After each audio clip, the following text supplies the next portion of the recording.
Hello viewers, welcome to my YouTube channel, One Raj Kamal. The market action on Monday and Tuesday was quite interesting. Monday was flattish, but Tuesday saw massive declines across all major indices.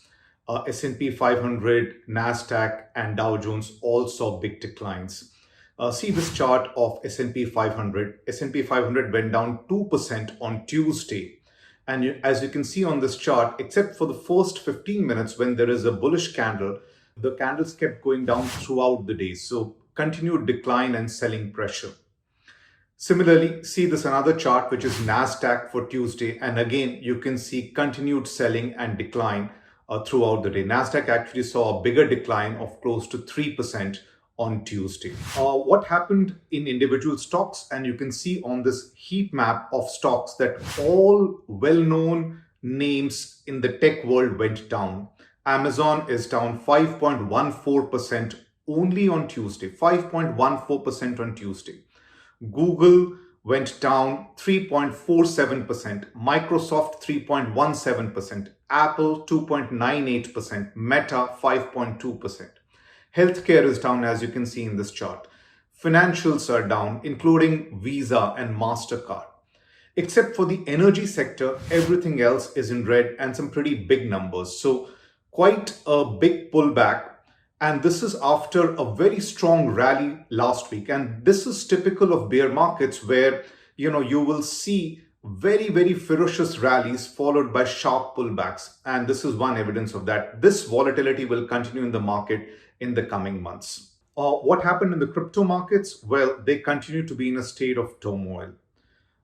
Three Arrows Capital, which is one of the most well-known hedge funds in this space, defaulted on a $370 million repayment. A Wall Street Journal has reported that there are increased short seller bets on Tether.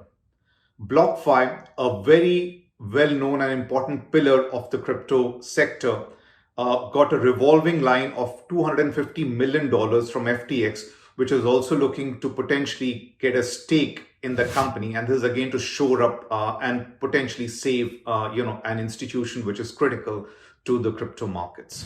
Beyond that, there is continued pressure on prices. Solana is down 5% in the last 24 hours. Avalanceh is down over 4%, and other smaller crypto tokens such as Decentraland and Sandbox are all down over 5% in just 24 hours.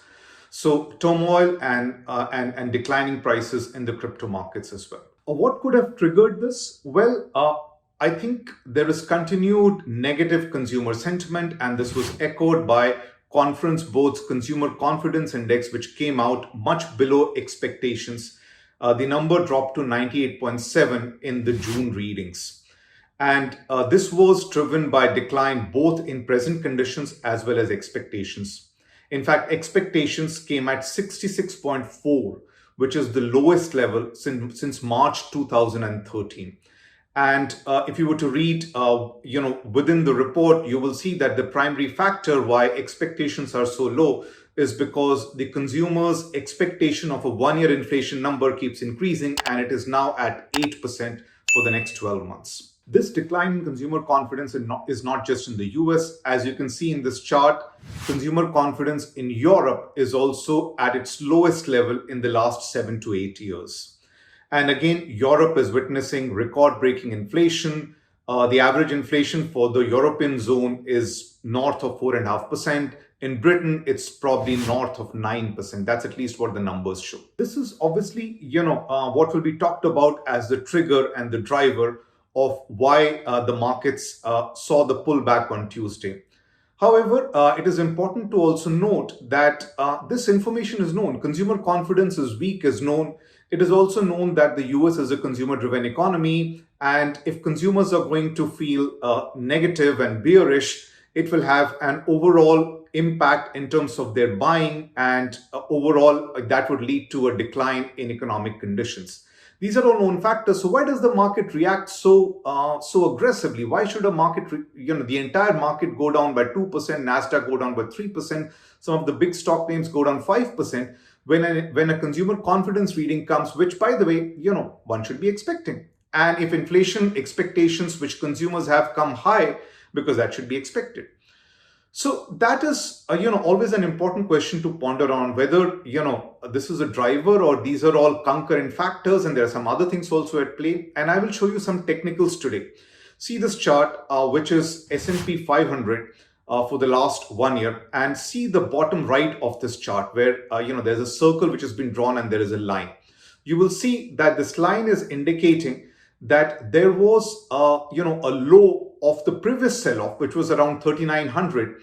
And you can see that the pullback after the ferocious bear market rally is also happening around 3,900. So that is acting kind of as a resistance. The low of the previous, cycle is acting as the resistance in this current bear market rally, and there has been a pullback from that. And why could that be happening? It could be that, at 3,900, there were a lot of, investors who bought stocks and bought S&P 500 and then it went up a bit, and then now it has come down into bearish territory. And once the index hits 3,900, they all want to sell off to recoup their positions or losses, or just get back cash, because cash is probably a good thing to be in at this point in time. So this could also be technicals playing out, and these technicals play out based on a large number of millions and millions of investors who have all bought and sold at different places in the overall market, and they are reacting to how the market is behaving, right? Overall, this pullback from resistance does indicate bearish sentiment, because if this was to be broken and the market went up to 4,000, which was a round figure, and then went north of that, then there would be more strength to the rally. Always important to remember, causality in markets is loved as a talking point by people who like to explain things, but it's very difficult to actually pinpoint causality. Thank you for joining me today. You can follow me on my Twitter handle at @1RajKamal and on Instagram at @1RajKamal. Thank you.